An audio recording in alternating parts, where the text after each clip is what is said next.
Welcome back to Next Act Retirement and Travel.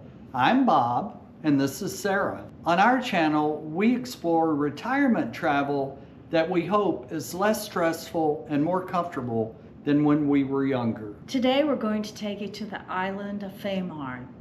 Fehmarn is part of Germany and is located in the Baltic Sea between Germany and Denmark. It might be a busy shipping hub, but it is also a great place for a peaceful getaway. Fehmarn covers about 71 square miles and has about 48 miles of coastline. It is famous for its nature and recreation areas, especially during the summertime months between July and September. And it's also well known for its windsurfing and kite surfing spots. Currently, there are more than 10 surf spots on the island. Of course, Sarah and I didn't try any windsurfing or kite surfing when we were there. Not a chance. But it did look like it would be tremendously fun. The coast on the island also serve as good resting places for migratory birds, and it's famous also for being a birdwatcher's haven. Fehmarn is definitely an out-of-the-way spot for Americans traveling to Europe. We got connected with Fehmarn because we were traveling with my brother and sister-in-law, and my sister-in-law's family came from Fehmarn, so it was definitely on her bucket list of places to go. To get to Fehmarn, we flew into Amsterdam, and then we took a train trip, which was 5 hours, maybe a little longer with all the delays that we had. When we got on the last train headed to Fehmarn, we were feeling a little tired, maybe a little exhausted, but we were cheered on by some interesting conversation we had with our seatmates. They were a lovely young couple from Finland, and as I recall, Sarah, they were both teachers.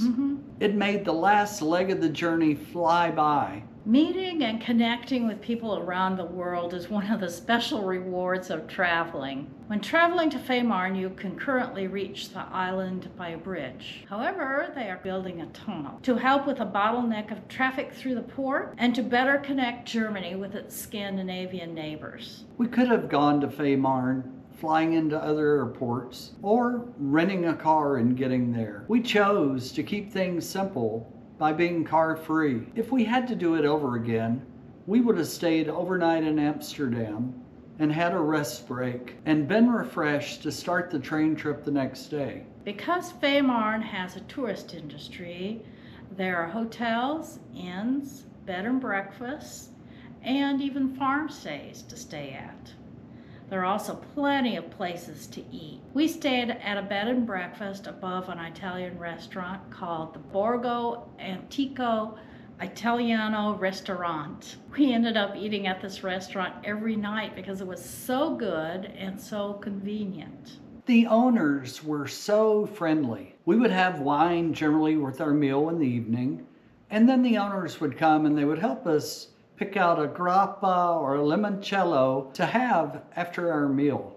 In fact, the limoncello was the best that we have ever had. On our last night at the restaurant, everyone ordered. I was the last to order. I didn't even look at the menu. I just asked our waitress, who was one of the co-owners, would you just bring me your favorite dish? And she did. And it was the best meal I think I have ever had in my life. It was grilled steak sliced over pasta that they made in the restaurant. It had basil in it. It had truffles in it. It had a brown sauce over it. And it was topped with Parmigiano cheese. Very, very tasty. We just have very fond memories at staying at this place, even though our stay was short. On our first full day, we went to the Tourist Information Center to get some information and decide how we were going to see the top sites of the island for the day. Bob is a foodie, so he had picked out over the internet the Alcata restaurant to go to, which was a little ways outside of the main village. This restaurant was known for its smoked fish and particularly its smoked eel, and Bob very much wanted to try smoked eel. In fact, a big thank you to Sarah, her brother, and her sister-in-law, because I just drove them crazy saying, whatever I do on Fehmarn, I have to go and eat this famous smoked eel. This restaurant has been smoking fish for a long, long time. You can tell by looking at the doors of its smoker oven. I think they told us there for over 100 years. So we had some smoked eel, some smoked shrimp, and we could pick out the sauces with those. I think we got a mustard sauce and a dill sauce. And we rounded that little lunch off with some good German beer. What did you think about the eel, Bob? It was the most unique dining experience that I've ever had, and I'll never forget it. It was worth it. From there, we called the driver to take us to where we could walk to the lighthouse. It was about a mile from the drop-off point to get to the lighthouse. It was a nice walk. I don't think the lighthouse is still operational, but they keep it open to preserve its history. At the lighthouse, there was a cafe and restroom facilities. And then we could pay also to go up into the lighthouse. As you can see from some of the pictures, it was very windy that day. When I got to the top to get to the door that went out onto the railing to walk around the top of the lighthouse, it was okay. It was kind of windy, but I only went about a fourth of the way around that top when the full wind hit you. And I couldn't go any further. I felt like I was going to get blown off the lighthouse, and I don't think I would have floated down quite as nicely as Mary Poppins. But we had a lot of good views from walking up the lighthouse and looking out the side windows and what we could see from getting to the top. At the lighthouse, we could tell we were just a stone's throw from the Baltic Sea. So after we did the lighthouse, we decided to walk on down to the Baltic Sea and to meet it. We thought it would be a good idea to put our feet into the Baltic Sea. But Sarah, it was cold, as you recall. Yes, it was. From the photo, you can also see how very windy it was. Those poor birds flapping against the wind were making no headway whatsoever. We felt very sorry for them.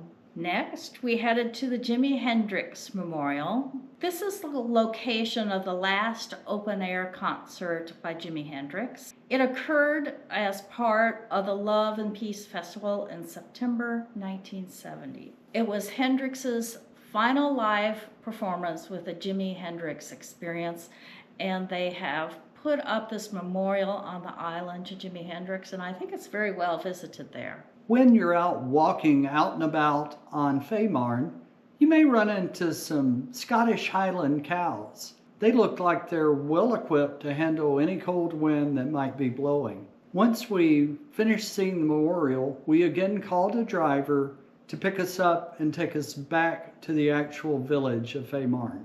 On our next and final day of the short visit to Fehmarn, our German exchange student came to Fehmarn to meet us. This is the same German exchange student made famous in our most exhausting vacation video. We had lunch, talked, walked around, and went to the churches and their cemeteries to see if we can find any of my sister-in-law's relatives. She did find some of their graves, and that was just a thrill for her and so cool for her to be able to travel to Fehmarn to find those relatives where they lay. And with her finding her relatives' graves, it made the trip very worthwhile for all of us. Fehmarn has very few Americans that actually visit the island. Most of their tourists come from either Scandinavia or other parts of Germany.